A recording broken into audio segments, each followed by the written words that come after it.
ಇದು ಬಳೆಪೇಟೆಯ ಅತ್ಯಂತ ಪುರಾತನವಾದ ಶ್ರೀ ಕಾಶಿ ವಿಶ್ವೇಶ್ವರ ಸ್ವಾಮಿ ದೇವಸ್ಥಾನ.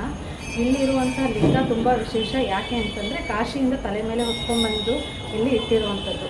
ಹಾಗೂ ವಿಶಾಲಾಕ್ಷಿ ಹಾಗೂ ಅನ್ನಪೂರ್ಣೇಶ್ವರಿ ದೇವಿಯವರು ಕೂಡ ಇಲ್ಲಿದ್ದಾರೆ. ಈ ದೇವಸ್ಥಾನಕ್ಕೆ ನೀವು ಬಂದರೆ ಅಂತಂದರೆ ಎಲ್ಲ ದೇವ್ರನ್ನೂ ಒಂದೇ ಗುಡಿಯಲ್ಲಿ ನೋಡ್ಬೋದು. ಅಂತಂದರೆ ರಾಮಲಿಂಗೇಶ್ವರ ನೋಡ್ಬೋದು, ಆಂಜನೇಯ, ರಾಜರಾಜೇಶ್ವರಿ, ನಾಗದೇವತೆಗಳು, ಹೀಗೆ ಹಲವಾರು, ಸುಬ್ರಹ್ಮಣ್ಯೇಶ್ವರ, ಎಲ್ಲ ಪರಿವಾರ ದೇವತೆಗಳು ಕೂಡ ಇಲ್ಲಿದೆ. ನೀವು ಇದೊಂದು ದೇವಸ್ಥಾನಕ್ಕೆ ಬಂದರೆ ಎಲ್ಲ ದೇವರುಗಳ ಆಶೀರ್ವಾದನ ಸಿಗುತ್ತೆ ಅಂತ ಹೇಳ್ಬೋದು. ಮತ್ತು ಶಿವ ಅಭಿಷೇಕ ಪ್ರಿಯ. ಇಲ್ಲಿ ರುದ್ರಾಭಿಷೇಕ ತುಂಬ ವಿಶೇಷ. ಸೋಮವಾರ ಬೆಳಗ್ಗೆ ಎಂದಿನಂತೆ ರುದ್ರಾಭಿಷೇಕ ಇದೆ, ಅಲಂಕಾರ, ಅರ್ಚನೆ ಹಾಗೂ ಪ್ರಸಾದ ನೀವು ನೋಡಿರ್ಬೋದು. ಈಗ ಜನ ಎಲ್ಲ ಬಂದು ಪ್ರಸಾದ ತೊಗೊಂಡಿರುವಂಥದ್ದು. ಇಲ್ಲಿ ಪ್ರಸಾದನೂ ಕೂಡ ತುಂಬ ವಿಶೇಷ. ದೇವಸ್ಥಾನದಂತೆ ಪ್ರಸಾದ ಕೂಡ ತುಂಬ ವಿಶೇಷ.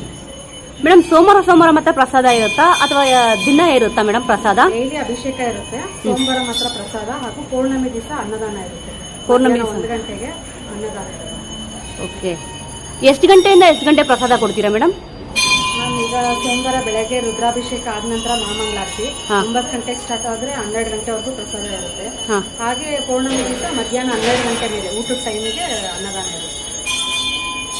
ಇದು ಕರ್ನಾಟಕ ಸರ್ಕಾರದ ದೇವಸ್ಥಾನ. ಹಾಗೂ ಇದು ನಡೀತಿರೋವಂಥದ್ದು, ಈ ಪ್ರಸಾದ ಎಲ್ಲ ಮಾಡಿಸ್ತಿರೋವಂಥದ್ದು PS ಶ್ರೀನಿವಾಸ ಮೂರ್ತಿ ಅವರು. ಇವರು ಸಮಾಜ ಸೇವಕರು ಹಾಗೂ ಇಲ್ಲಿ ಕಾಟನ್ಪೇಟೆಯ ಬ್ಲಾಕ್ ಪ್ರೆಸಿಡೆಂಟ್ ಆಗಿದ್ದಾರೆ.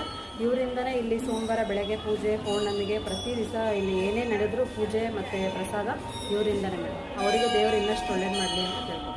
ಹೌದಾ? ಇಲ್ಲಿ ಯಾರನ್ನ ಏನೋ ಸೇವೆ ಮಾಡಬೇಕು ಅಂತಂದ್ರೆ ಎಲ್ಲಿ ಬಂದು ಭೇಟಿ ಮಾಡಬೇಕು ಮೇಡಮ್? ಯಾರನ್ನ ಭೇಟಿ? ಆಫೀಸಿಗೆ ಬರ್ಬೋದು, ನಿಮ್ಮ ಕೈಲಾಗಿದ್ದ ಸೇವೆನ ಮಾಡಿಸ್ಬೋದು. ದೇವರಿಗೆ ತುಂಬ ವಿಶೇಷ ಅಂದರೆ ಅಭಿಷೇಕ ಮಾಡಿದ್ರೆ ನೀವೇನು ಬೇಕಾದರೂ ಕೇಳಿದ್ದಾಗುತ್ತೆ.